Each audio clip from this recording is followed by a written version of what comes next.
That's one of my, really the only way to determine.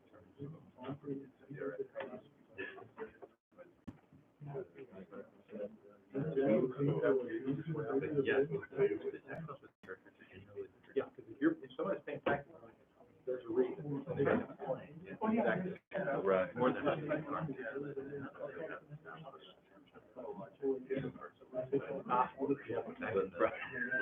early 2000s. Oh, I can imagine.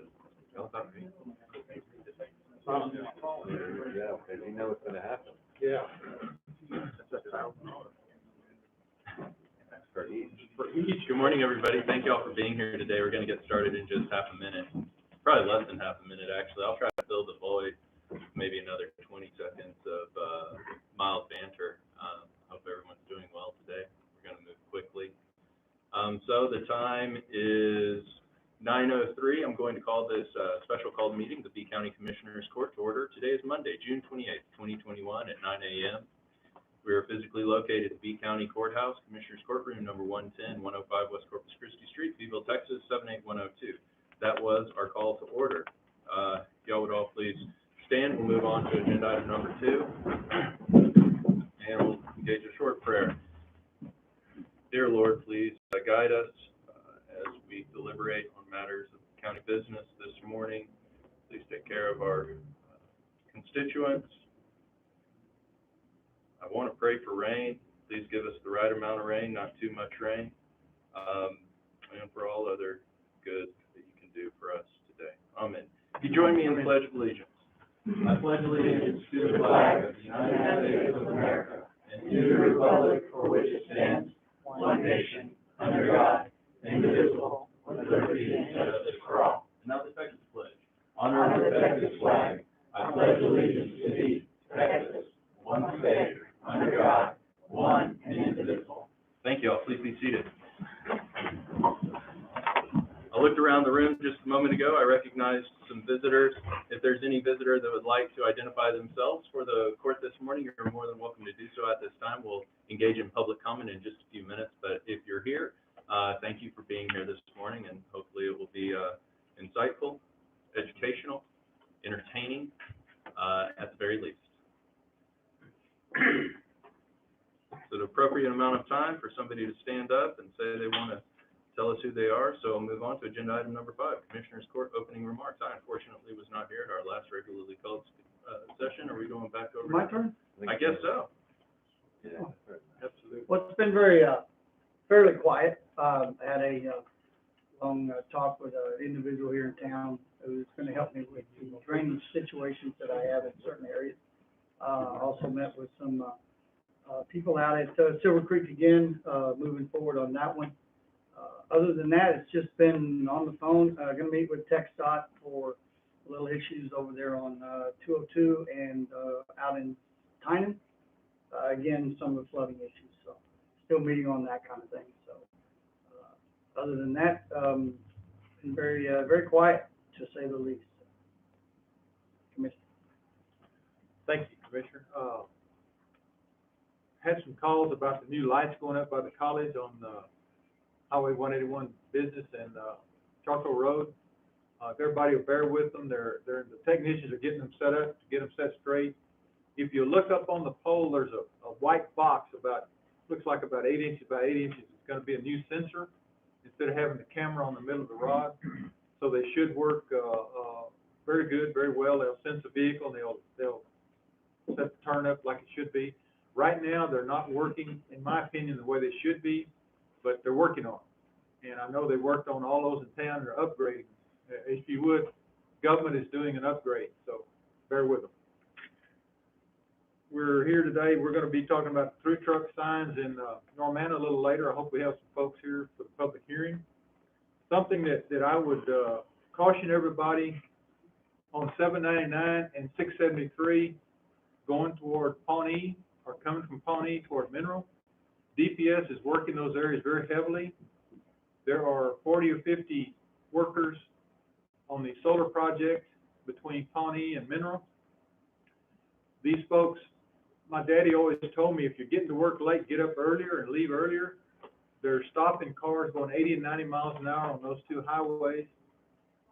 They're gonna hit a deer, hopefully they won't hit another car or something. I talked to a DPS officer Friday morning. He had been out for less than an hour and already written 7 tickets, 80 and 90 miles an hour on 799. They're coming from George West, Three Rivers, and everywhere going to work, and they're late, so they're hurrying. So please leave early, watch the speed limit, watch the other cars, watch the wildlife, because an accident is never good. Speaking of solar, it's coming along very well. They're still doing some clearing and leveling. I know that the radio tower should be going up pretty soon out there, get it operational for the solar folks. And, with that, things have been real quiet. We've been working real close with Road and Bridge. They're doing a great job. People that have mosquitoes, bear with them. They're coming around as often as they can. It's necessary to fog after the sun goes down, because that way the bees are in their hives and it doesn't harm the bees. That's the reason for it. They're not going to be out during the daytime fogging. We have to take care of our bees. Without bees, they do more work than we ever realized. Without our bees, we probably wouldn't have any food. So, Road and Bridge is doing a great job. Thank you, Road and Bridge. Mr. Lenny, sir, I'll pass to you. All right, all ready?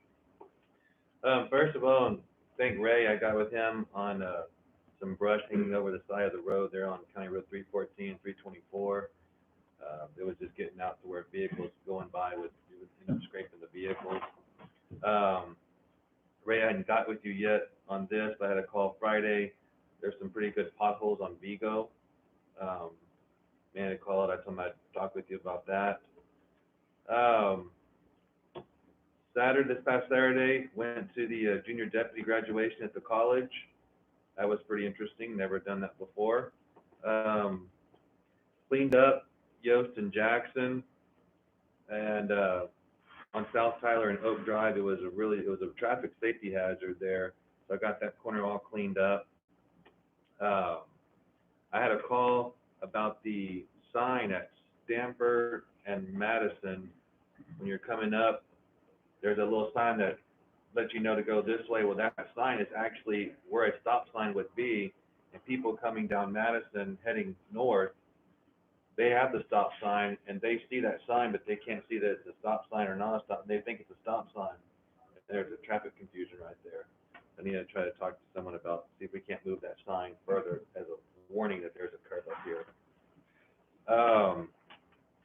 Went out with Mr. Guerrero. We picked up a lot of trash, tires, all kinds of stuff this past couple of weeks. We're going to, I had a call from Mr. Noel Valdez about a couple of lots next to his house that the grass was 5-6 foot tall, and they were abandoned lots. Went and got that taken care of for him. Had a call about trying to get an engine, no engine brake sign coming from George West into B County, into Beeville rather.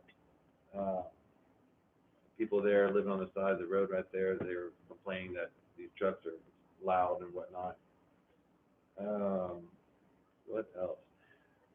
Tentatively, we're planning on doing Corpus Christi Street again. It is disgusting. The grass has grown up in the cracks. You look at the Boys and Girls Club fence, I mean, the grass is almost as tall as a chain link fence. So you can imagine people coming through town see that, they're probably thinking, what's the rest of the town look like? You know, it's disgusting. The other thing is, you know, Robbie and I have gone out and we've done a lot of trash pickup and whatnot when it's illegal dumping, and I've gone out and taken people's empty lots and abandoned lots and helped them and whatnot. What I want to emphasize is Robbie and I, we're not a lawn service or a trash service. We have no problem helping everyone that needs help picking up stuff, picking up the illegal dumping, stuff like that. But it's not, I don't want people to think, well, we're just going to dump this on the side of the road because I know that commissioner and that environmental officer, they'll come pick it up. Or I'm just going to let this lot grow up to 6 foot tall grass because I can mow it, but why when I can call them to come do it? we're here to help. But like I said, we're not a trash service or a lawn service. So, the other thing is with the grass, as tall as it is in some of these lots, abandoned lots and whatnot, is it's a safety hazard to a neighbor that does keep their yard clean. Not to mention a rodent problem, and it's just an eyesore. So, things that we're going to be looking at. That's about it. Thank you, commissioners, for all of your comments. Those are, I thought they were very indicative of the amount of insight and attention that each of you pay to your various precincts. So thank you guys for doing that work. I know the summaries are short and the statements are somewhat contrite, but the work and effort that goes on underneath them is substantial. So as for me, I always have this problem. I should write something down before I show up because I can't think of anything. I will say that I attended the junior deputy graduation as well with Commissioner Lenny. It was great. Sheriff, great job. Thank you for allowing me to speak. I know you said 2 minutes and I gave you 9, but I'm not going to charge you extra. As far as county goes, for members of the public, all the county employees here are very familiar with what we're doing right now. We're going through the budget process, and it's going to be another difficult year. And in reality, for the foreseeable future, every year is going to be a difficult year. Our insurance premiums are increasing at a rate that far exceeds what the state allows our tax rate to rise. The actual costs of services, the material and the equipment that we use to take care of the county, to maintain our roads and maintain, put gas in vehicles, to buy vehicles, labor costs, all of that continues to increase at a rate that's higher than what the state allows our tax rate to go to. As a proponent of one who would love to see any entity actually operate within the same budget that it operated in the previous year, just once, while I'm alive. But now being in this difficult seat, I just don't see that happening. I just don't see any reasonable way that we can do it. So I know that Mrs. Cantu and her team, all the commissioners, our department heads, and other elected officials are doing everything they can, and I mean this sincerely, and I know this to be true, to keep a cap and a lid on growth. It creates weird situations where we have to choose between one of two needed things. We're faced this year with questions for which there is no good answer. There's just less bad answers. And sometimes what we're trying to do when we go through the budget, we work on our budget process, is we try to divine what will happen 12 months from now, 36 months from now, 5 years from now, to find a way to plan accordingly.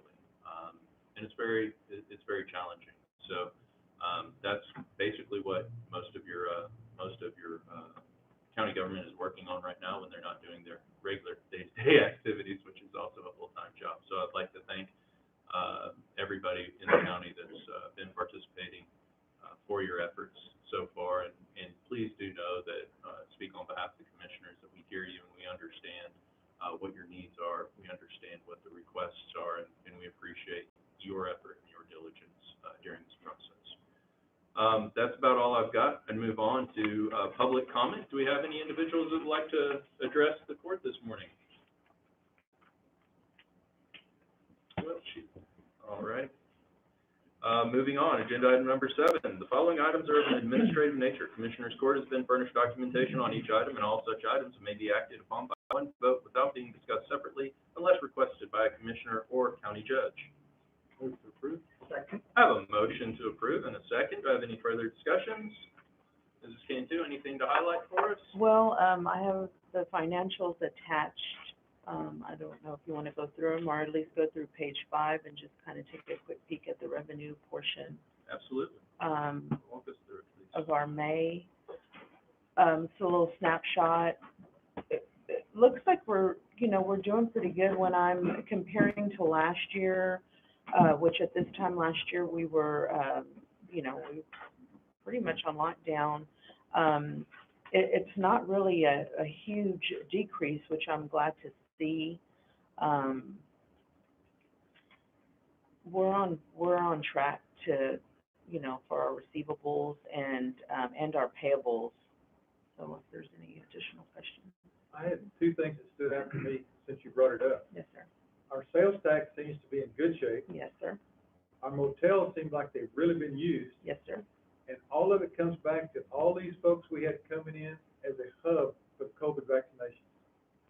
These folks were coming in, they were staying in the hotels, they were buying at Walmart, so, because of what happened there, the hospital, emergency management, everybody, it really helped the county in more ways than one, not counting how it helped the people.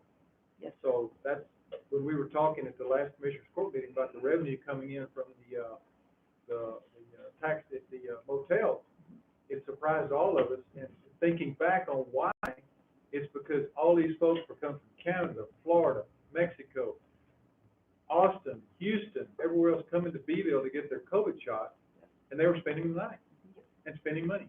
Yes. And we have someone who manages a motel on the side, if you will, and it's true. Yeah, every time they would have a vaccine day, we would sell out, every time. Awesome.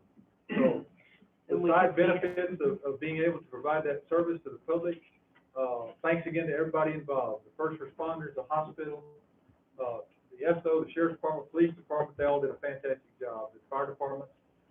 And now it's kind of an interesting way to say it, we're reaping some of the benefits of helping people. So, thank you. It's definitely put a highlight on B County and the great service we have in here, and our emergency management as well.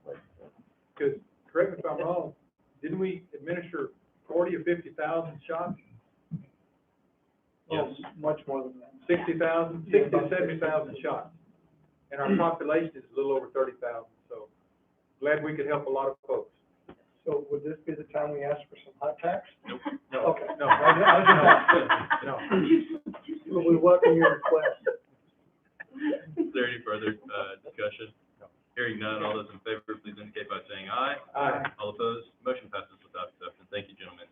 Moving on, discuss and consider action on the following items. Agenda item number 8, approve resolution disapproving the appraisal district budget for fiscal year 2021-2022. This is my agenda item. You'll see in your packet, hopefully, well, no, you won't.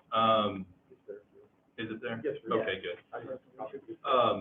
The B County Appraisal District has submitted a proposed budget that, again, as I made a reference to in my opening comments, exceeds 6% growth. It's actually closer to 7% or maybe a little bit over 7% growth year over year, with no justification or backup. The city has previously taken this issue up. They took it up last week. They elected to disapprove that budget. It's my recommendation that we also at this time move to disapprove it. We have in the audience several representatives from other public entities who have also received the same summary budget request. There are dramatic jumps in a few categories of the budget. There's no justification, explanation, and there may be a very good reason for it, but if there is, this judge is unaware of them. There's also raises put into place for several of their employees, and of course, the vast majority of the nuts and bolts of the appraisal district work is conducted by a third party, one or more third party entities who actually go through the appraisal process. Their contracts have substantial increases, which may be and may form a vast majority of that percentage increase. But again, at this time, we don't know. I would like the appraisal district to go back, sharpen their pencil. This is an agency that is controlled by the state of Texas. The state of Texas controls how we can move with respect to our tax revenue and our tax rate. And this is a state agency, in effect, an agency that answers to the state of Texas, not need to increase our budget by 7%. And the same state is saying you can't increase your budget without going to the voters in excess of 3.5%.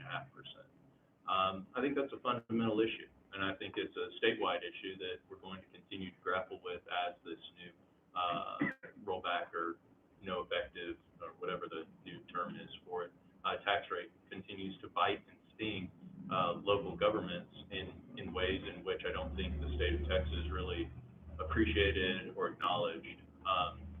And so for that reason, it's just my recommendation right now that we move to disapprove it by entering into this resolution.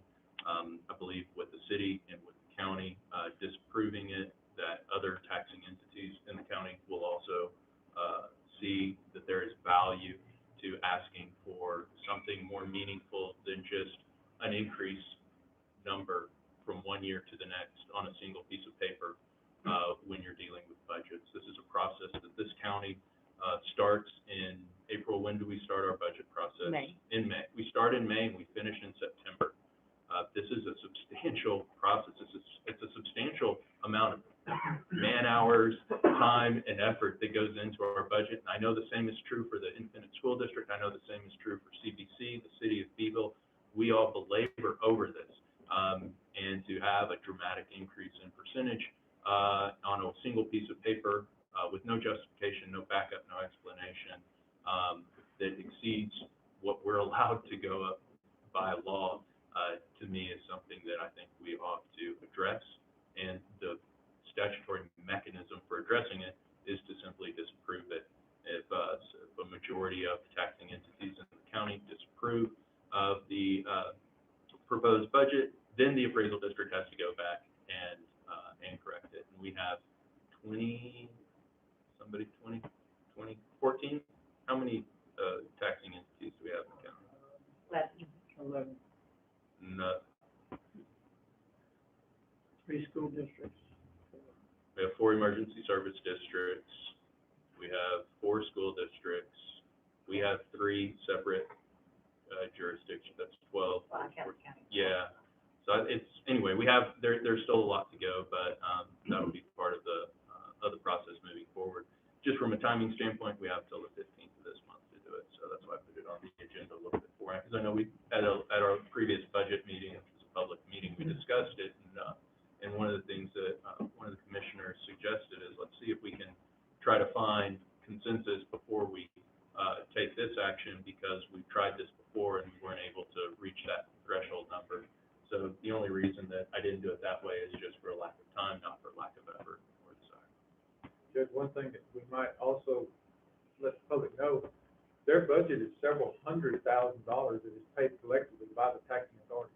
Yes, sir. Yeah, thank you. Yeah, it's almost $1 million if we were to approve it this year. It's $920,000. 2 years ago, it was $90,000 less than what they're asking for this year. It's pretty substantial to me, and it may be very justified. That's the thing. It may be very justified, but we don't. So I'd entertain a motion if anybody. I will entertain a motion to approve this resolution. Second. I have a motion and a second. Any further discussion? All those in favor, please indicate by saying aye. Aye. All opposed? Motion passes without exception. Thank you, gentlemen. Moving on, agenda item number 9, approve request for use of Expo Auditorium from the B County 4-H for their 2020-2021 4-H Awards Banquet on August 5th, 2021. Move to approve. Second. I have a motion and a second. Any further discussion? Hearing none, all those in favor, please indicate by saying aye. Aye. All opposed? Motion passes without exception. Thank you, gentlemen. Moving on, agenda item number 10, approve emergency purchase of new B County security system for health and safety reasons. Yes, ma'am. Madam Bailiff, come on forward. Oh, we do. Oh, yes, right. You are recognized. As y'all know, we're trying to update our panic alarm system. We did run into a couple of hiccups. It was miscommunication on my part. So it's originally $60,000. That one is without the 5 radios that need to go inside the system. So the quote that we have for the radios is It- 6785. 6785. So you got that one, and that will work. The issue we're having now is chapter 2 and 4, because our radios don't always break out there, so we're requesting maybe put a designated landline for 911, where it goes directly to the 911 call, and the sheriff's office will be able to get that. And then there's another proposal for the pop-up. That's where you sit at your computer and a pop-up will come up with panic button is pushed. That costs the price up to $63.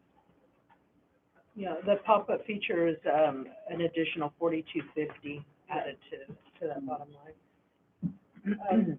At this point, I'm just wanting to update the system. The pop-ups we can do at a later date. But I do believe that we do need a panic alarm system that is reliable and that is not outdated from 2001. But I'm Mr. Ralph Price here, who will answer any other questions I may have. Before I turn the floor over to you, Mr. Price, for the public that's here today, the courthouse does have I guess it has a panic alarm system. It doesn't work. Most of the buttons have not worked for many years. And this is something that Deputy Salas has been working. You moved really quickly. The Deputy Salas has been working on and pitching and arguing for 3 years. We're in the unique position to the small extent where we can try to accommodate this need, and it is a need, and that's why we're moving forward with it, considering moving forward with it today. Well, I guess we've already moved forward with it. This is changing it a little bit. But the long and short of it is this system will have a direct link and provide a much higher level of immediacy and technological notification than the past system did, plus the buttons, I presume, are going to work. And the old system is not Mr. Price's system. They look nice, and they'll be nice and clean, and we'll just. This is a different system, but obviously in today's modern age, I think the concerns of Tanya, Bailiff, Deputy Salas, trying to figure out how I should address you. I was going to say Madam Bailiff, I don't know if that's appropriate, but no, but the concerns of the deputy are very well founded given the nature of the world that we live in today. And additionally, our district judges have been increasing their pressure and desire to have this solution here for them as well when they're in court. The sensitivity of some of their cases puts them in a difficult situation.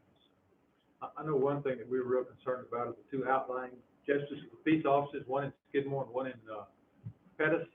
And I think we're having to tweak that a little bit. So would you kind of tell us? First off, let me introduce myself to the commissioners and the judge, because I've met you one time before, but really hadn't seen you. I dealt with the old judge numerous times. She's no longer here. My name's Ralph Price, and I work for Secure Tech Systems. As everybody can see, I'm not the typical 20-something-year-old trying to sell the county something they may or may not need. I'm actually a retired chief of police in this great state of Texas that had to go back to work because his son decided to go to Texas Tech. So now I'm hawking panic buttons for this Secure Tech company.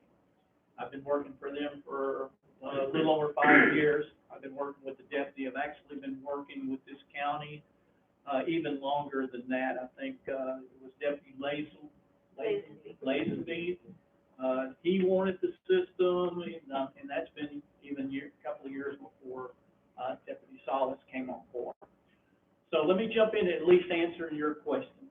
That was just brought to my attention 2 days ago? No, last week. Okay, last week. So didn't have any clue, but the solution to that is Secure Tech will provide an additional 2 911 dialers to both of those precincts. So now you will not only have your radios down there, but in case the radio doesn't work, that 911 call will still go out by the push of that button over a dedicated phone line for that. So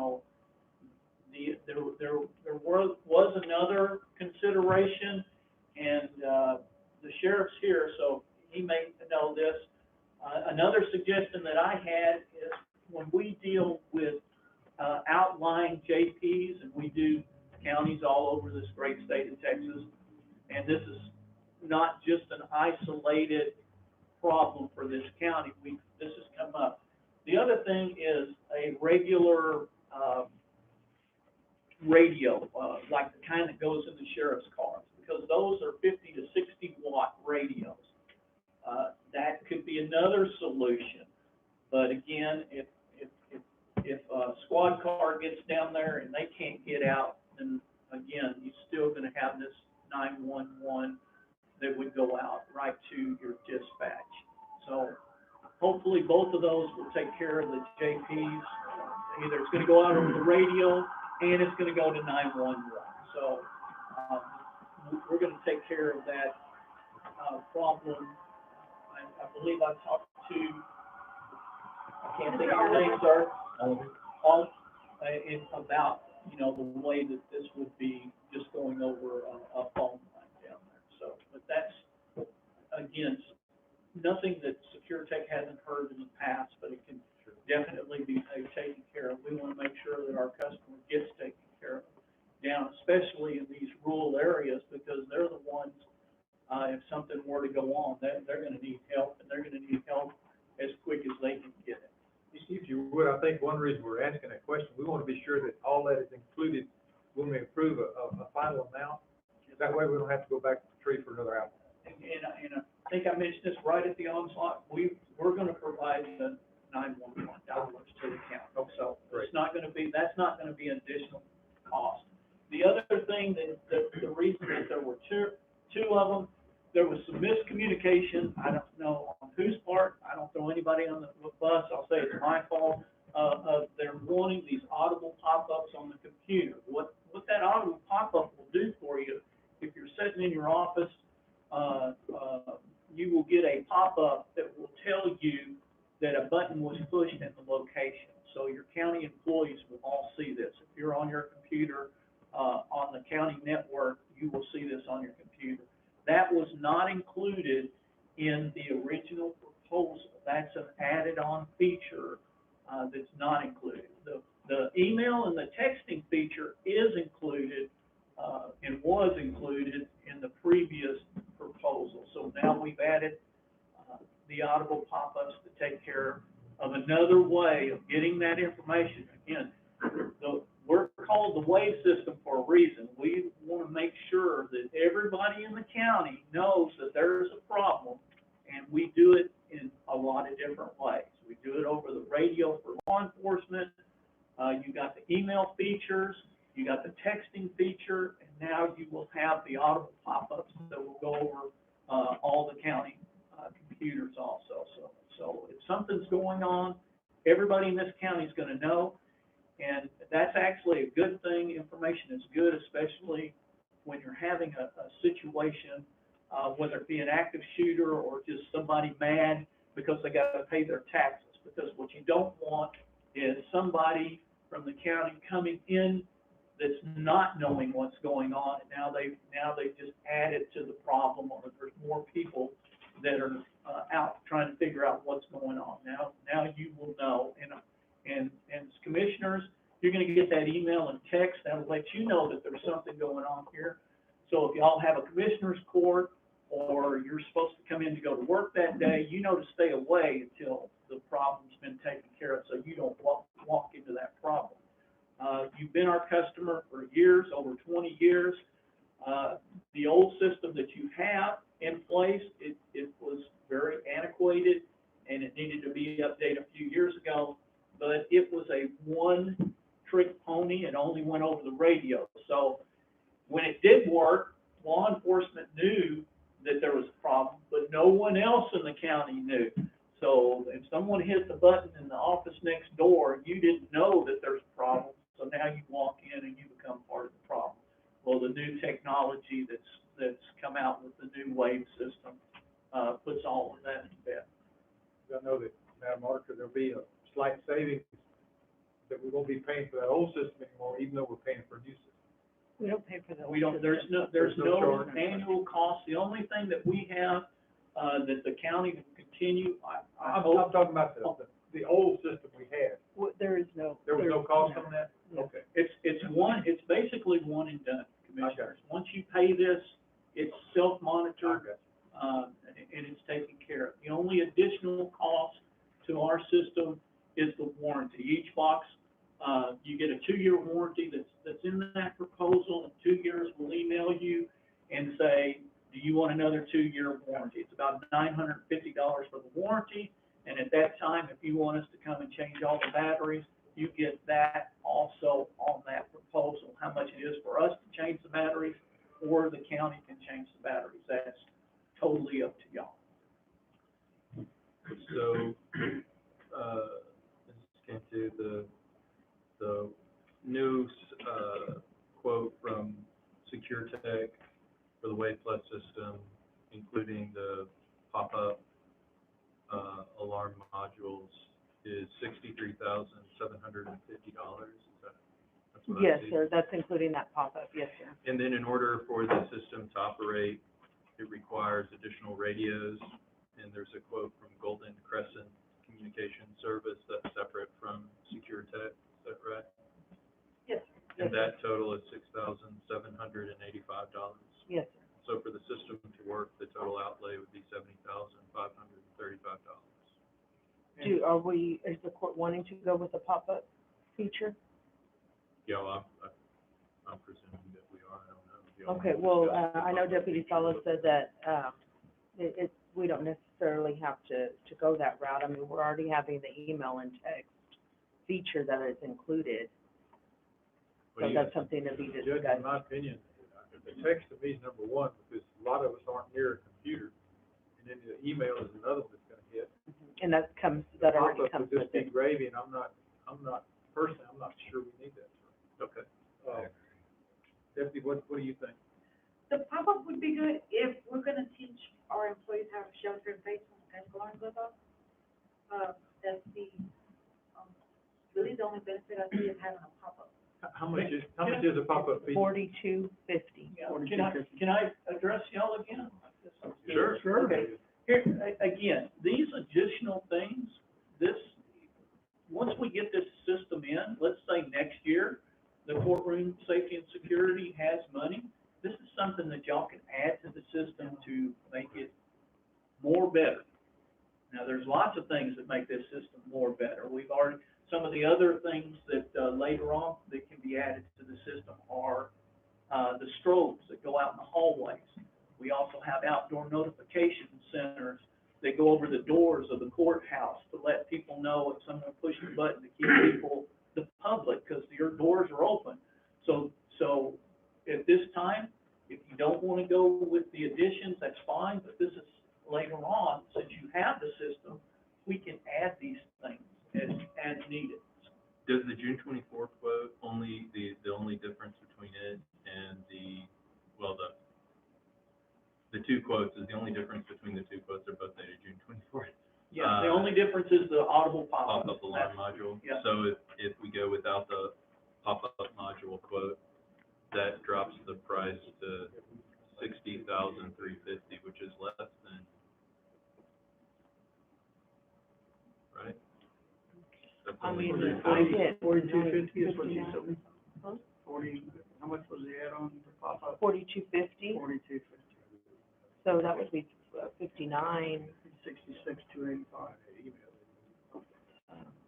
No, we would take it off of this, Commissioner, because it's added in But there that's I already. understand that, but if you look at the quote above it, is that the one without it? Yeah. The quote above it is 60,350.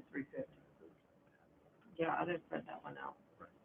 And 63,750 is not, doesn't make a difference of 4250. No, it doesn't, because it would be 59. Yes, it was the difference with this one. Difference of 3,400. 42.90.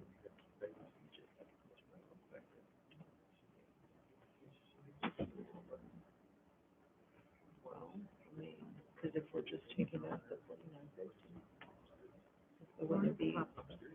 This one. But taking off 42.50 from this is 59. 59.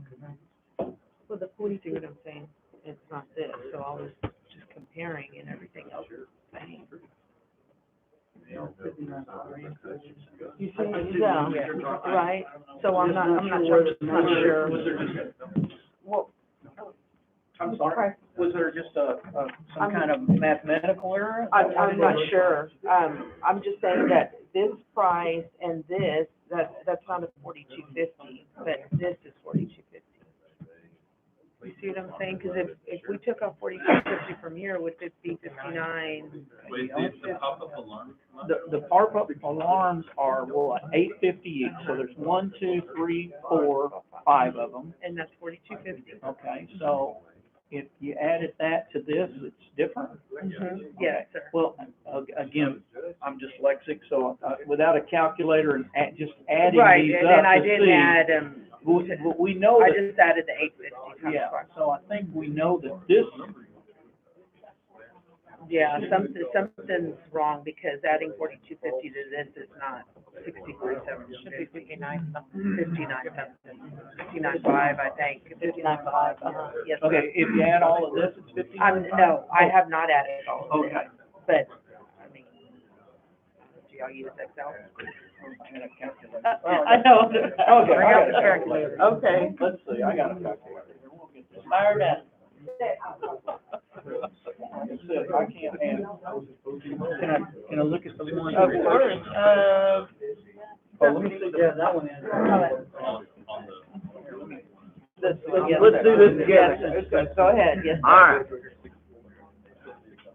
8,400, 76.25.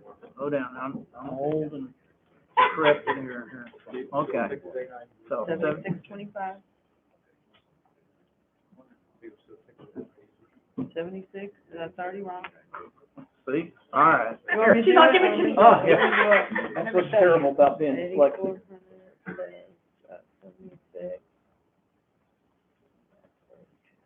What happens when you let technology instead of somebody that knows how to add and subtract? your second quote is off. The second quote is Yeah, off yeah. too much or too less? It inures to the benefit of the county.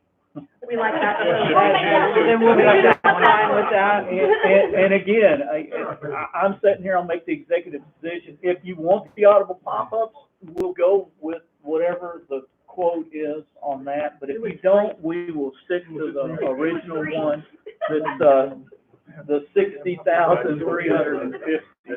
Good call. Yeah, good call. Again, remember, we're gonna is help you correct. anyway. Okay, This so is this, correct. so this one is correct. The If first the other one's one, correct, the second one is $63. $250 off. okay, so whatever y'all decide to do, we will fix it. Just, again, we definitely, SecureTech loves to take care of their customers. That's what makes us different. We're a small company, Texas-based. So if you decided you wanted to go with the audible pop-ups, whatever that figures is for the audible pop-ups, we will stand by that. So, yes, I tend to agree with y'all's opinion on the lower of the two quotes. The correct number is $60,350 for the Wave Plus contract and $6,785 for the Golden Crescent quote. Now, you won't have any trouble integrating the Golden Crescent radios into your system. Good question. No, we're using your radio. That's what I mean, Okay. there's no problem. We need to get those and present them to you, or will you? You will have them when our guy comes to do the setup. And we just, only thing we need to know is, the make and model, Motorola, and I forget what are they, they're, whatever they are. Okay. Because what we do is we have the 1,000. Yeah, we make a harness and put a battery eliminator. And what that does is that makes sure that those radios don't get burned up. If you leave them just in a regular charger, they get burned up. But, we do a radio, battery eliminator harness. Okay, at this time, I'd entertain a motion to approve on an emergency basis the Secure Tech Systems, Inc. Wave Plus June 24th, 2021 proposal in the amount of $60,350, and the Golden Crescent Communications Service, quote of $6,785, all dealing with courthouse security and actually security for our buildings, throughout the county. Like that is a motion, Judge. Thank you. I have a motion. Do I have a second? Got a motion and a second. Any further discussion?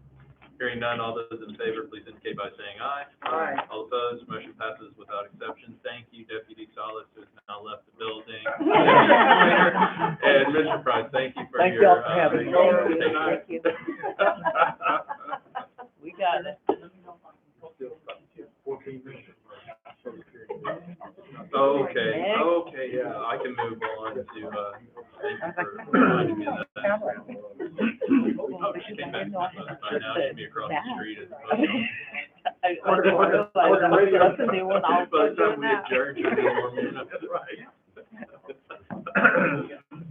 Thank you, Deputy, thank you, but you weren't here. Thank you, sir. We did not know that. Yeah, let's move that. Thank you. It went smooth. Yes. We're gonna wait a little bit, we're gonna move on with the agenda, but I'm gonna skip, move agenda items around a little bit. So I'm going to move forward with agenda item number 12. Agenda item number 12, approve request to close 4th Street from Refugio Street to St. Mary's, and 4th Street to 5th Street and Skidmore for the 8th Annual Skidmore Volunteer Fire Department State Championship Barbecue Cook-Off on October 1 and 2, 2021. Commissioner Haggard, this is your, Yeah, this was a agenda item. request from the Volunteer Fire Department. This is an annual event they hold. It's pretty huge, that's why they're closing the roads.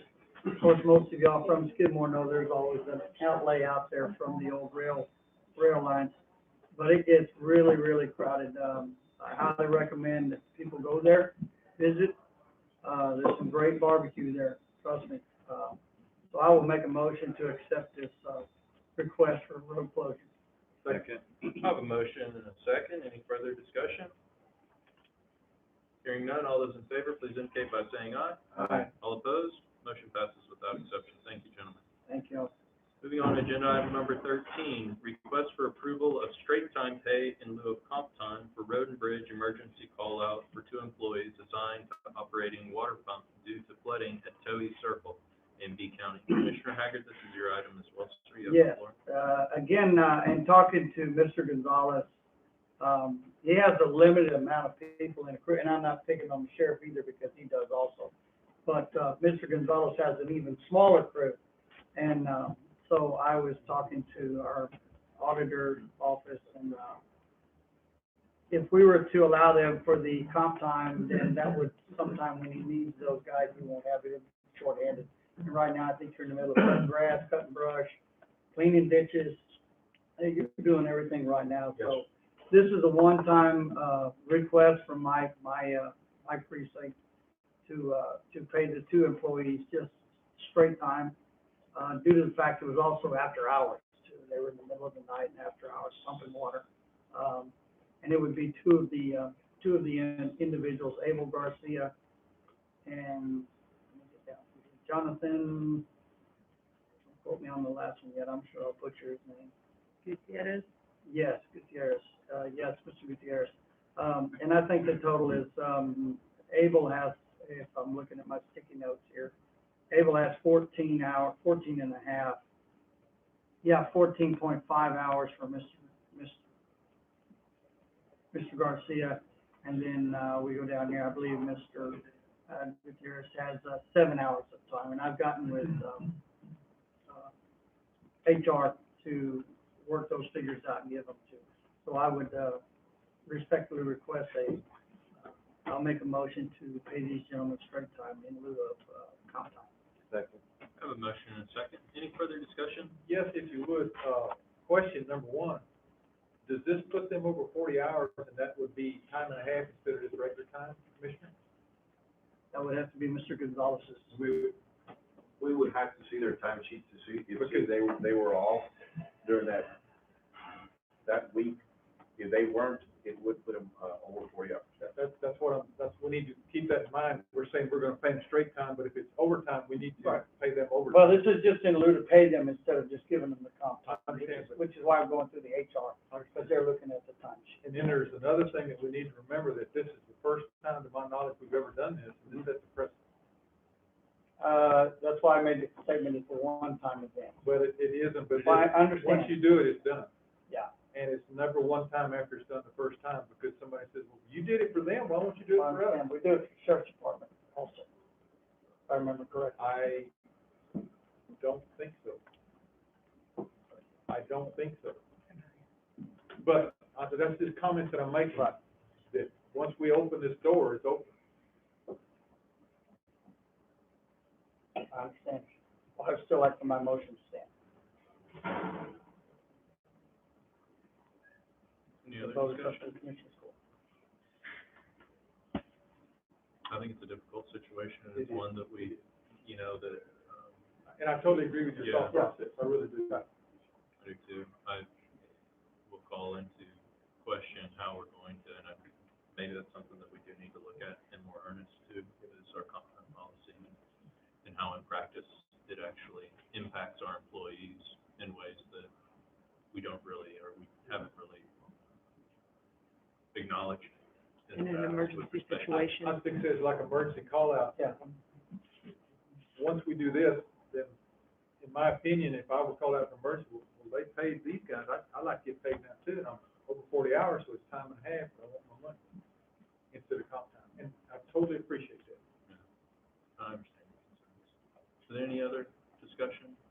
Anything else, any other input? All right, well, then I will, go ahead and say, all those in favor, please indicate by saying aye. Aye. Put me down as abstaining. Okay. And, one abstention, motion passes, 3-4, one abstention. Moving on, thank you, gentlemen, thank you for raising those concerns, that's a very valid, issue.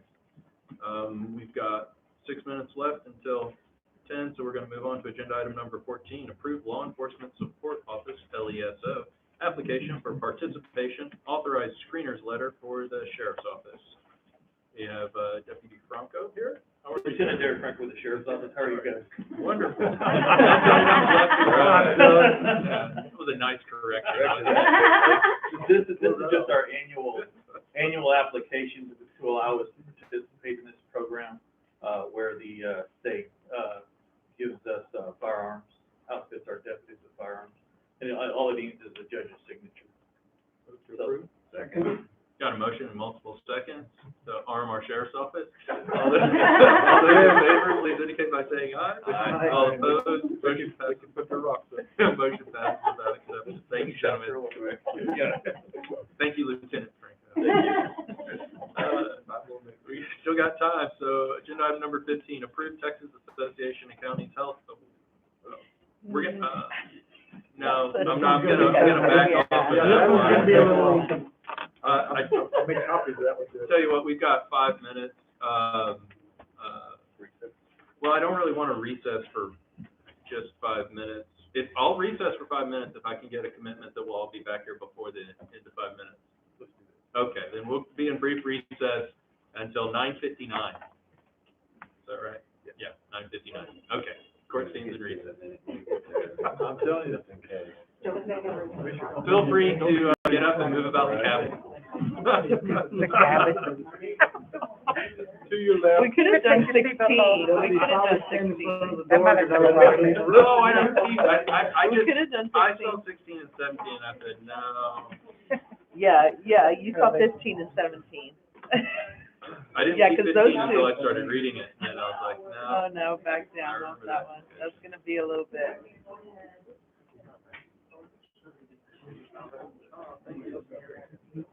What's today? 28.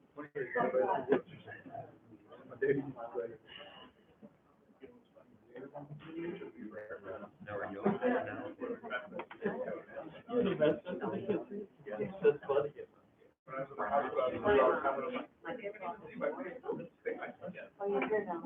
Yes, sir.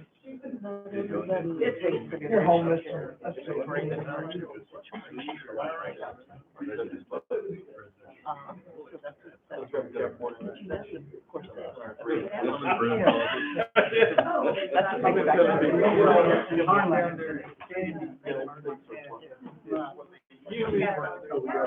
That's right, Yeah. yeah. Somebody Yeah, Somebody's so gotta do it. You need to all learn of a from sudden, the you people. know, A 200, hours. lot of learning, a little bit of this, a little bit of dreaming. Like Hopefully some funny photographs of y'all surfing. I know that, one with the legend, his wife, she was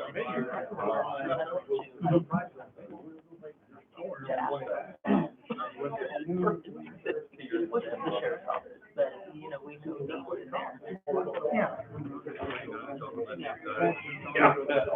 Right, and they'll come in here and they'll lay it down, exactly what's going on. Yeah, I guess 29 is not an odd number.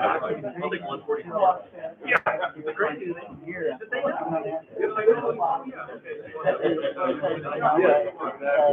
think the situation, you know, that we don't go through often.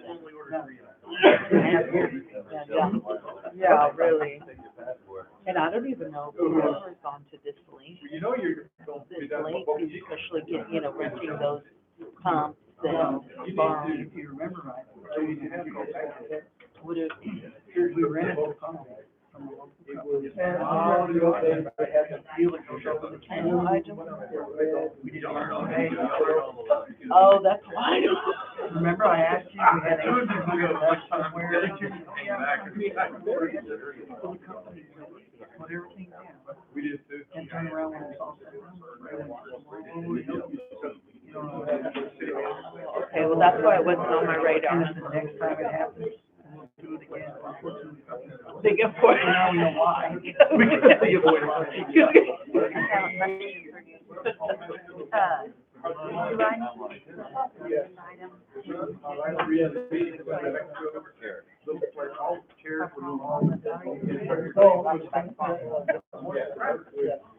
What do you think? Well, I mean, we can, because sometimes we do default, and sometimes like we did with the insurance committee, we didn't. Well, Because the insurance committee, we nominated. Yeah, we didn't default. I don't know anybody else that wants to be on.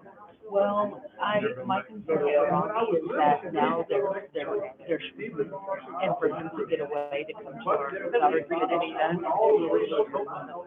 think we need to meet again for sure, because we need to tighten up that request, and we need to get it in a better format and talk about it again. I think one more time before we. Yes. So I would just send out an email, that's what we did in the insurance committee.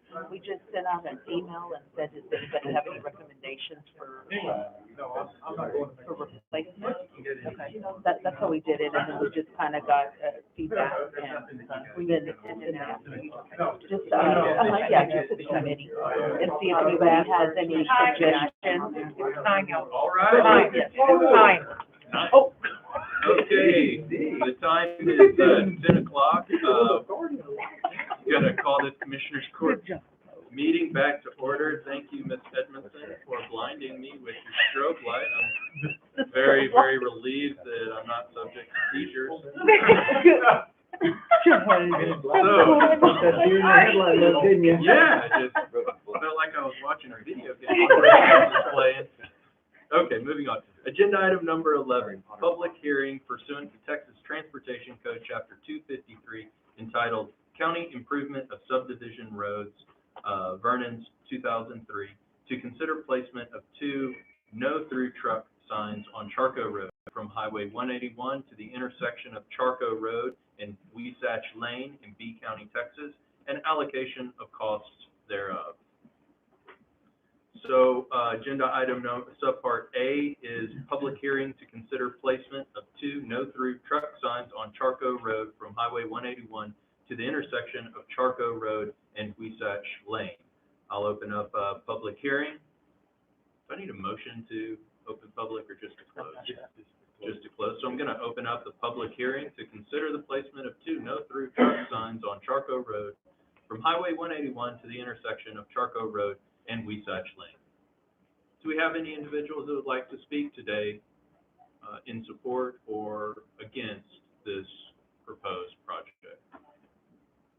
I'd ask again, we're in a public hearing. Is there anybody that would like to address the court with respect to consideration of placement of 2 no-through truck signs on Charco Road from Highway 181 to the intersection of Charco Road and Wasatch Lane?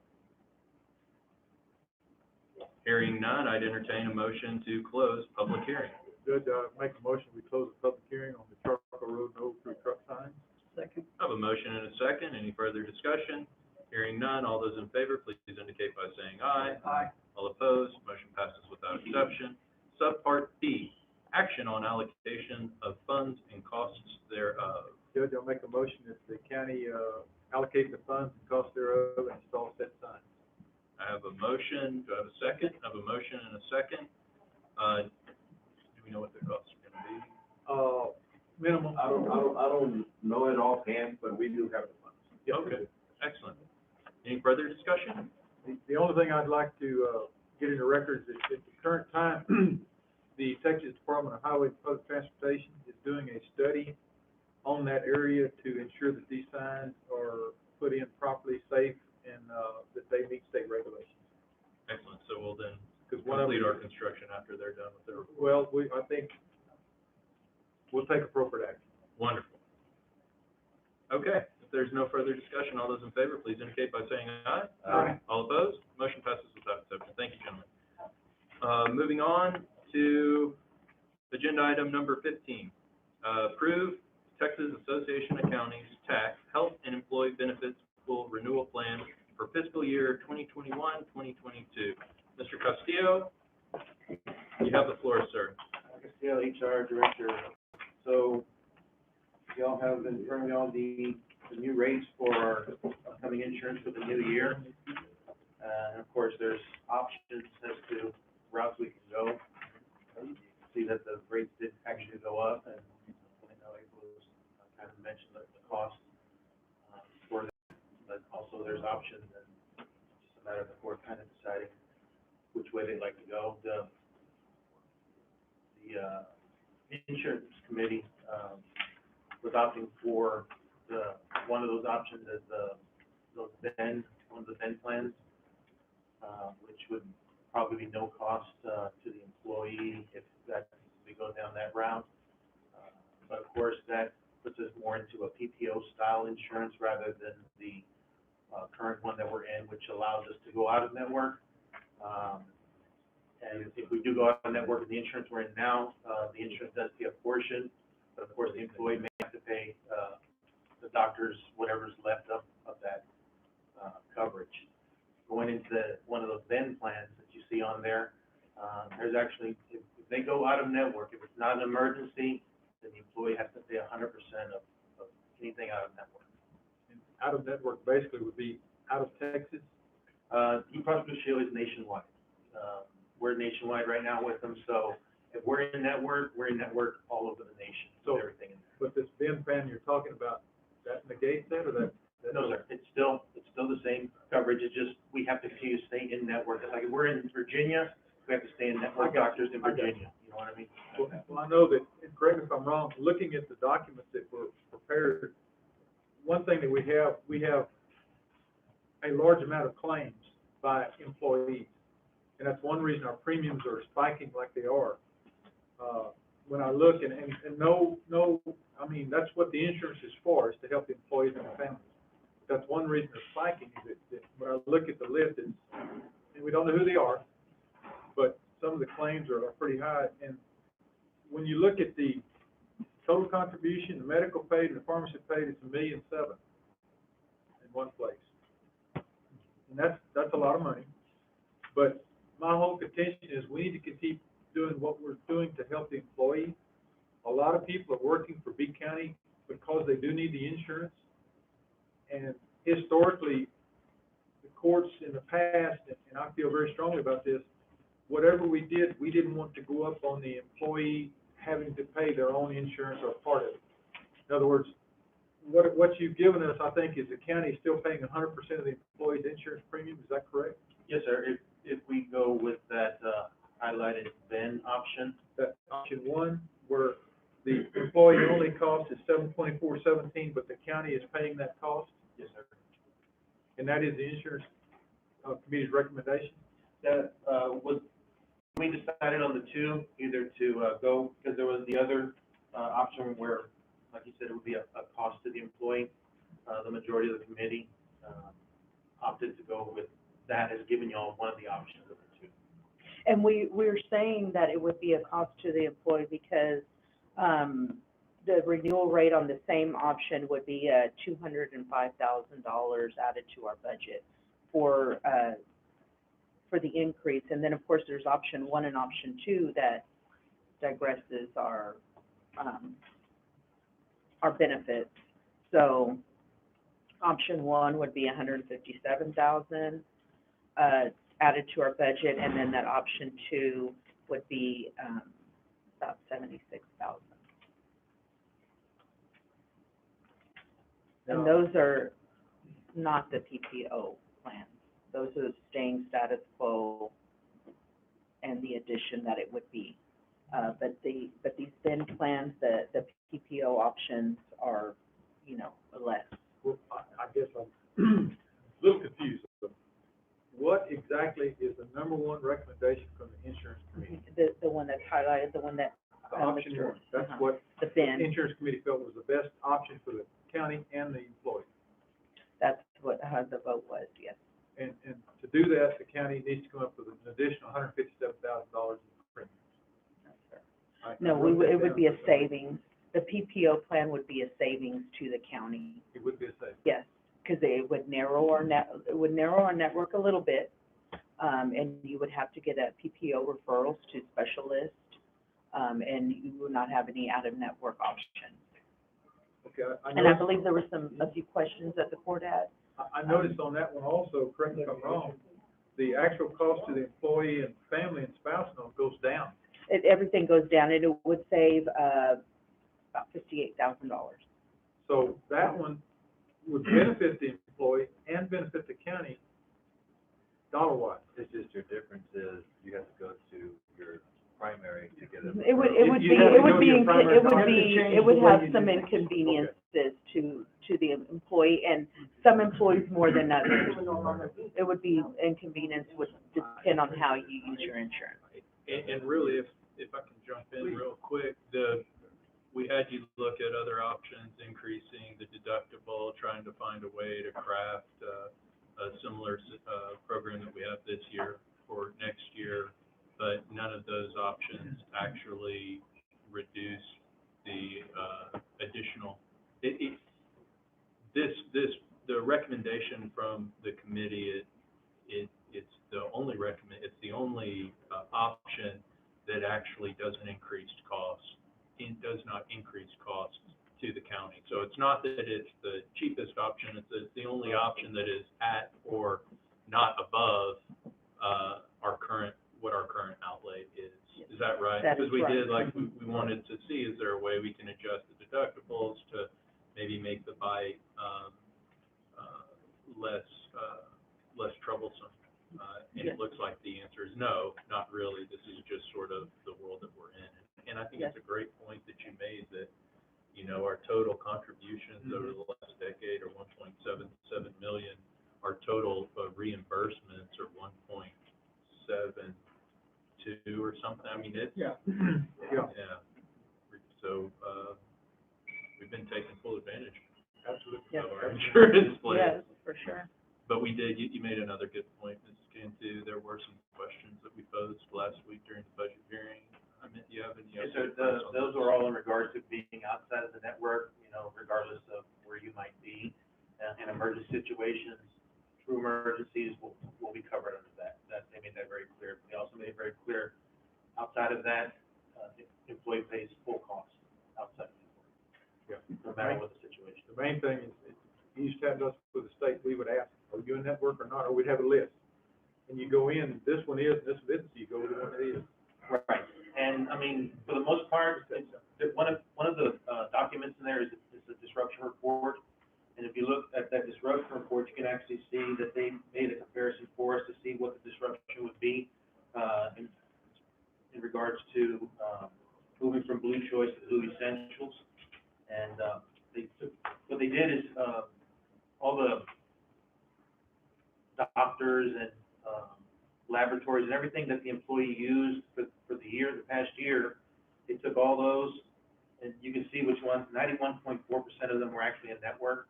There's a small percentage that were out of network in the plan we're in now. They moved all those over, plugged in Blue Essentials, and actually said, hey, how many of them would fall out? Interesting. How many of them would fall out, and it's minuscule. Because you're looking at 96.5% in Blue Choice, it only changes to 96.27% in Blue Essentials. So almost all the doctors and laboratories that the employees are using now will still be covered in the Blue Essential network. That really increases my comfort level. Well, That's an mine interesting- too. You know, Judge, if you will, I'll make a motion, we go with the insurance committee's recommendation of option one. I have a motion. Do I have a second? I have a second too. Motion and a second. Any further discussion? No, I just wanna, and I realize what you guys are asking about. I know one of your questions was, I'm in New Mexico and I have to go to the emergency room. Those questions were all answered. Yes. And again, staying with Blue Cross Blue Shield, they're nationwide, so we should be not a real setup outside of it. I think it'll be fine. And we can also, if we get, negative feedback this year, we can still go back. One thing So we that- need to that was a remember good too, we're option. dealing with an insurance company, Texas Association of Counties, they're not out to make any money. This is bare bones on their end, and, we couldn't have it any better. We really could, For over 200 counties absolutely. in a larger pool. Oh, yes, sir, Mr. Willow. If I can, I have a question. Sure. I mean, I heard you say that out-of-pocket is 100%. So if I go in for surgery and the doctors that don't accept Blue Cross Blue Shield, the anesthesiologists and all the other ones, I will be 100% responsible for those bills? Correct. Whereas before, Blue Cross would pick up a portion of it. If it's planned, yes, that's So- correct. That's But something, understand too, that portion that they're picking up, of course, you're gonna probably have to pay the back billing of that doctor, which means you'll still pay for that, but like we mentioned, it is a portion that they will pay. But if it's an emergency and you're going in, then it'll be covered. So it's gonna go from PPO to HMO. HMO style, yes. So what that means too is that everybody's gonna have to choose their primary. And that's gonna require a little bit of, time with CAC, if y'all just decide to go that route, to spend with the employees, because they all have to pick a primary doctor. Within the system. Within, well, Yeah. within the. Yeah, you have to. And of course, as we know, most of, everybody's playing in network already. Yeah, that's why that disruption analysis is very interesting. And that disruption is, Would the employees It's gonna that be used minimal. something that was not covered in that disruption report, would they get notified so they would not use it in the future? No. your doctor is gonna tell you. Your primary will let you know. Yeah, if you present an insurance plan that your primary doesn't accept, you'll know before you show up. Because they start doing all the financial. That's one thing that makes that a little bit more difficult for employees that don't use their doctor as often. If you don't go within 24 months, they cut you out. So going to an HMO, having to choose a primary physician, it would force you to have to use the benefits regardless if you need to or not, because that's the only way that you can stay on your physician's list. Otherwise, they will remove you to open up that position for someone else. It's forced me to have to go to Cal Allen and not be able to use a local doctor here, because I don't go to the doctor unless I actually have to. But that's regardless of whether you're PPO or HMO? Whether, whichever insurance you pick, you still fall in that situation, if that's true. We acknowledge that this isn't a great situation. For everybody. I have the same problems and troubles with, like I said, when I opened up the meeting, we're faced with a lot of questions, for instance, there's no good answers. To keep the same, program, we either, have absolutely no additional available funds for anything else in the county, or we look at pulling out of our reserve fund, or we pass that along to our employees, which is historically, we haven't. And for most of our employees, if we're adding $40 a paycheck, $60 a paycheck, depending on the program, twice a month, that's a meaningful departure, and that'll cause heartache too. So I know that our insurance committee spent a good bit of time, and I know individuals on the committee did reach out, depending on their department, to their employees to kind of gain an idea of the positives and negatives, and tried to weigh it in a manner that would be best for all concerned. But I believe I speak for Commissioner's Court when, in an ideal world, we would be able to provide the same level of insurance that we have in years past. There is a potential bright light, and in our packets, Commissioners, you notice there's a health and wellness program. We haven't participated before, and as you identified at the beginning of this discussion, the amount of insurance that we use as a group or a subgroup from TAC is very high, and our health rating is not super high, but there is a program that we can participate in. Participation may help to drive down or maintain those costs lower, because I guarantee you, as I sit here today, next year the insurance plan is going to go up. This is not going to change. And as soon as we start passing that along to the employees, it's just going to get passed on more and more and more. And for some of us, it's going to create very difficult situations with respect to choice of care options that we have. And on the flip side, for others of us in the future, at some point in time, we are going to have to be looking at how much coverage can I afford, how much coverage can I opt or elect to have. But as it stands right now, the lesser of all the evils is to try to minimize the impact to the employee on the front end, recognizing that the impact to some employees on the back end may be more dramatic.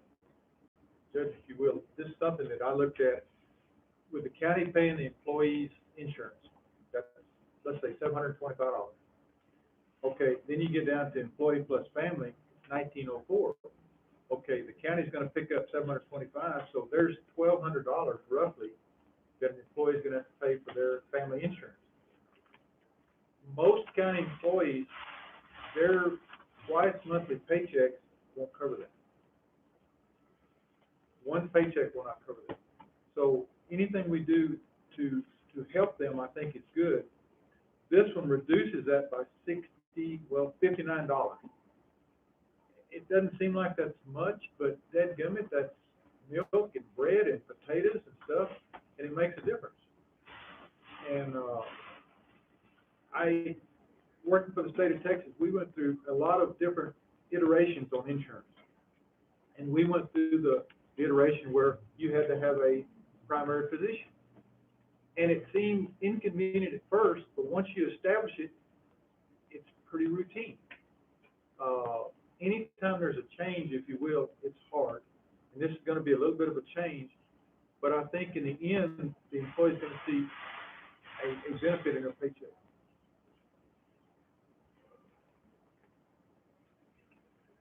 Well, Commissioner, I know on the packet, page 128, if you look on there, it shows the amount we pay and the employee pays.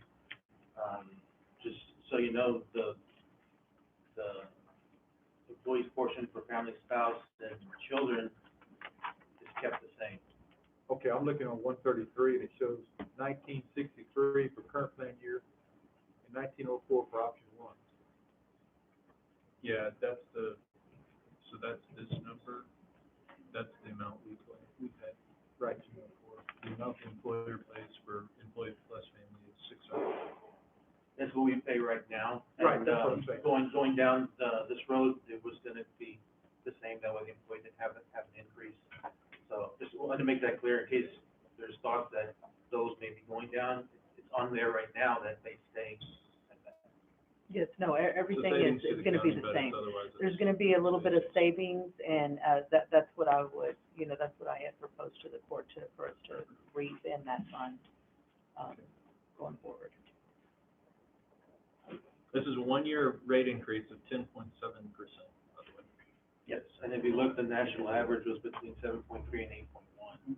Wow. Yeah, it's huge, it's huge. So we may not be able to, like next year come around, we may get into a situation where the employees, if we're gonna have to ask a little bit of, because if not, you stand on something where it's 100% covered for the employees by the county, your deductibles are gonna change so much and whatnot, that you're gonna, Yeah, there's just gonna be no choice going forward, but but this year we have an option to not. And You know next what? year I mean, we'll look this at year- it next again. year, maybe everybody get healthy. You know? And in all seriousness, some of the medical procedures may be a one-time procedure, and they may be over, because when you look at the cost, some of them are pretty dramatic, and that may be over. That may be, We go up every year, Commissioner, I'm 10.7 is the biggest, I know. so that's but I'm that's optimistic, huge. and it's kind of like, let's get through this year, worry about next year. Exactly. And I call the question, Judge. Okay. I have a And if the motion. court's okay with it, Hold on. I have a motion to call the question. Do I have a second? second, I have a second. All those in favor, please indicate by saying aye. Aye. Aye. Okay, motion passes without exception. With respect to the underlying motion, all those in favor, please indicate by saying aye. Aye. All opposed? Motion passes without exception. We're not done with this agenda item yet. Mr. Castillo, did you have another comment that you'd like? I apologize, Mayor Roser. Yeah, if it's okay, if I can look into, learning a little more about incentives towards the wellness, it is in there, check yes. We're not committing to nothing, just allowing TAC to give us some suggestions and options to incentivize employees to be a little more, health conscious. Yeah, I think we ought to go ahead and I think we ought to take court action. And I'd entertain a motion to approve starting that process, at this time.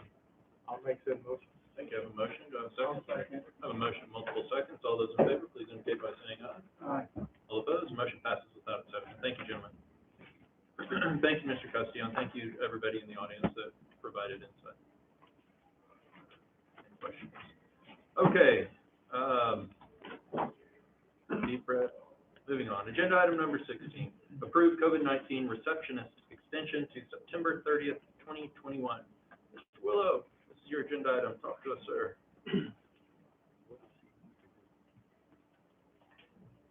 Mike Willow, COVID-19 coordinator, preparedness. There's a lot of things that are happening in the county, people might be unaware of right now.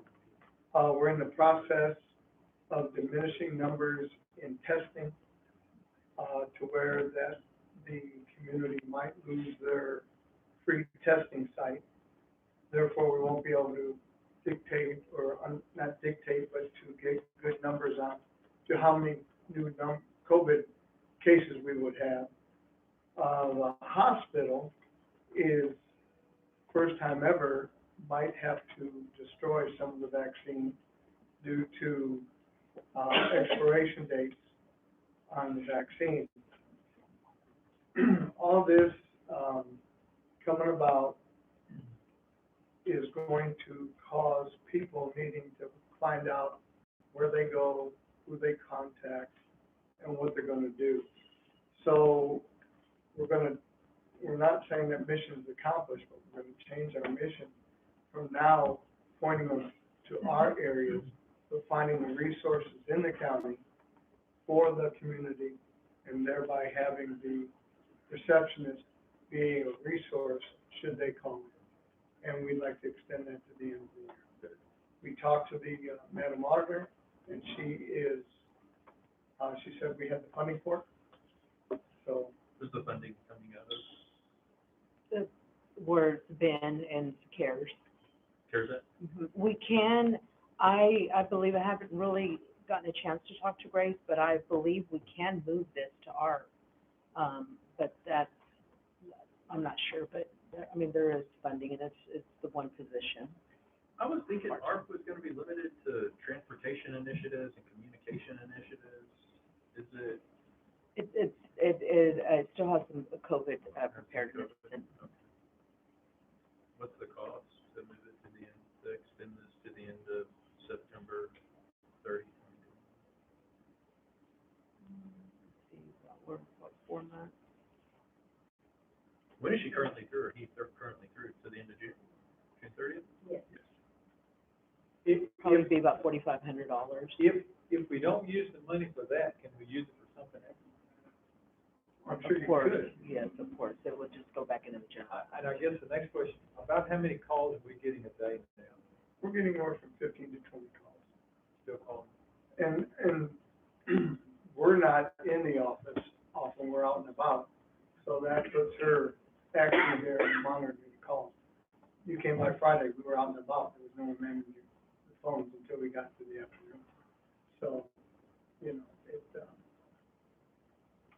I think it's a valuable resource at this time. And I have other stuff for the end of the agenda that I'll bring up. Thanks, Mr. Will. Are there any other questions for Mr. Will? Well, I thought, at one point, I thought we had extended it already To the 30th. to the 30th of September. Yeah. No, of June. I believe we were just to June, right? Just to June. June? And then he was able to drop the other one, when y'all went through the other policy changes, the other ones Yeah, were dropped, and it was just this one. Courthouse. Yeah. Got to the end of June, so we should hear, also from the other office that is using additional. Is there any kind of a drop dead date on when we have to use those CARES funds? No, we're already reimbursed for them. CARES Okay. is over. So And we've closed. It's in our budget now, that's our money? Yes, sir. That's the request, yes. Yeah. And the other one was 6:30. Yeah, can the calls be forwarded to your cell phones? Yes, they could. Well, wait a minute, let me double check. Yeah. Can the hotline be transferred over to the? Sure. Unfortunately, yes. I appreciate your team. Evidently, that was not the answer. I'm here to support.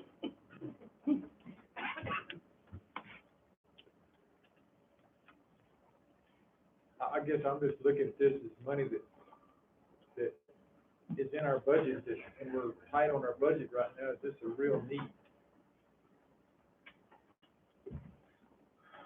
So could I? Yes, yeah. You don't want to, sell it, Well, I'm not, to us, because I think we're a little reticent. okay, here, let me paint the picture for you. At the present time, folks that are 12 and up can receive the vaccine. 12 and under do not receive the vaccine yet. There's a new strain called the Delta virus that's out there and is in 49 states out of 50. Gaining ground. We had our first minor increase as a nation in COVID in a very long time. So last week was the first reported. Parents that are not vaccinated with children that are not vaccinated are the highest risk. The children are going to be the highest risk of that. The Delta variant goes for the child. It goes for the younger years. Like I said before, the hospital is possibly doing away with vaccinations. They don't know if they can get a small enough number to keep the drive-through going like we're doing. They don't know that yet. The testing is probably going away. So basically, it's the perfect storm. We got all these unknown variances and we're sitting there, it's not mission accomplished. We're nowhere near that. But I'm afraid that's what the attitude in the States is portraying and concern.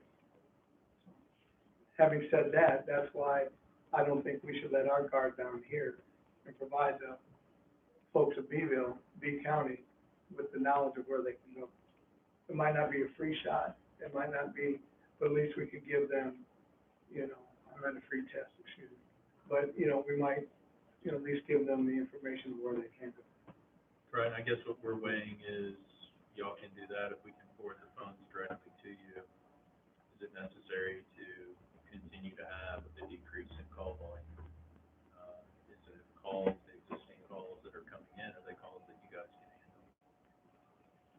Well, it only goes to one phone, Right, but if they can so it forward, depends on who you want the phone to go to. yeah, well, I would presume that with, wave speed phone systems, that they could set up that voicemails, it goes directly to a message, and those voicemails go to multiple emails or to one email account. Or, I don't know if it can daisy chain. Well, I guess my concern is driving down the road and get a call. Where can I go get my shot? Well, I'm not in, you know, you got, that's all. It's just, we're not stationary in the office. Let me throw something out that we used to do in our park headquarters when the hours were, when we're closed. Can you not put the places to get a shot on your answering machine, so when the call comes in, you know, sir, if you've called about COVID shots, these are the current location you get the shot with the phone number? Well, can I? Yeah, Mr. Garza, how are you, sir? The hard part is the fact that a lot of these elderly, they call, they get an answer machine, they're gonna hang up. The other part is, like Mr. Willow said, we're not always in the office, we are still tending to other things under our realm. So having that person in the office that's dedicated to handle those things is very beneficial for us and allows us to still do our community outreach, allows us to go to these places and visit and try to promote different things. You know, we're in hurricane season right now. My concern is I'm dealing with a hurricane coming, there's already a low that's approaching. My concern is we're gonna be tied up with something like that and still trying to answer COVID questions. It's just, for the near future, it's beneficial. Let me ask you this, first of all, and it's a good question, there is no regular secretary or receptionist for emergency management. So we're looking at 3/4 of the entire emergency management team right now. Right? There's one, the receptionist isn't here. What hours does the receptionist work? She comes in at 8 and she leaves at 5. I don't know, Julie, you make her schedule. She does. She has a half a day, one day, and then she's off. You know, Just to keep within her hours. Yeah, 28 hours. Okay. There's no receptionist. Because it's a part-time. There's no receptionist, but somebody there from 8 to 5? Every other day, Yeah. right, Yeah, because because she she's does there it every other day probably. Monday, Tuesday, she's half a day Wednesday, and then she's off Friday, she's there Thursday. Okay. Yeah, it's So she works part-time. Monday, They've Tuesday. all been part-time, all of them have. Right, but they've had another employee working there, even if it's part-time. They haven't? I thought you just said they had a receptionist working 20 hours a week. No, the individual we're talking about, her job is 28 hours a week. Okay, she is the COVID receptionist, lack of a better term. Okay, she's the one that answers and has our information that she gives out to the folks. But who did you have there prior to all this? You had some folks up there working. Oh, no, sir, we had one at the tax office, we had one here at the courthouse. No. Pre-COVID. In your office, pre-COVID. Didn't you have somebody working part-time? Our office went up there for several months. That was the very first That year, was at the though, very beginning. 2019, Okay. whenever it was 20.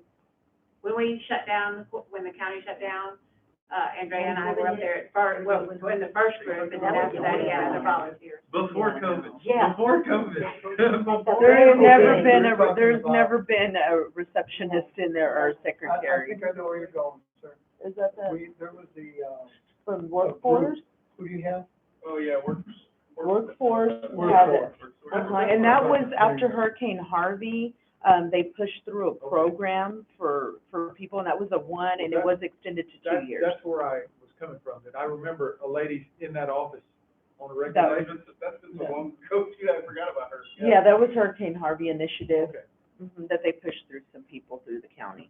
But I that's guess no what I'm trying longer. to say in so many words, they need a person up there full-time, besides y'all. Anyway. We're dealing with part-time. Where you go, Right. Where you go, put them in the closet? They got excited, and the rest of us are like, no. Really, what's agenda item? What about this, if we're not that comfortable, you know, or a little uncertain about extending it all the way to the end of the year, do we want to extend it for a month, and we can think about it for a month and revisit it? I'd entertain a motion to extend the receptionist, COVID-19 receptionist, to July 30th, 2021, with the proviso that we'll, consider it and readdress it in one of our July commissioners' board meetings. I'll second that motion, because that way we can look at it, and your calls may have gone down to almost zero, or they could be going to the roof. We don't know. And we'll know in 30 days. Because there's still daisy chains. When the receptionist has a call, then the other one will come to me or go to the different desk. So the daisy chain still works, because we can still get various calls. Thank you all very much for the discussion. All those is there any further discussion? All those in favor, please indicate by saying aye. Aye. All opposed, motion passes without exception. Thank you. Moving on, agenda item number 17, update, discussion, and possible action regarding Peak County COVID-19 status, preparedness, and contingency planning. Mr. Willow? That was, I already said my spiel about the perfect storm. Oh, everything's going bad, yeah. Yeah. Thanks for that. You're welcome. Yeah. Thanks, Mr. Will. My Ray of sunshine. Telling everyone. I'll tell you later.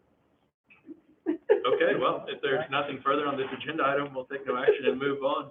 There are no executive session items this morning. I wish my fellow commissioners the best of the week.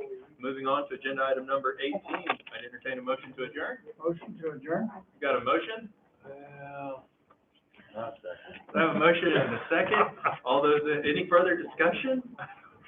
All those in favor, please indicate by saying aye. Aye. All opposed, motion passes without exception. We are adjourned. Thank you again sincerely, everybody, for your input today. We're all just out. Not a good one.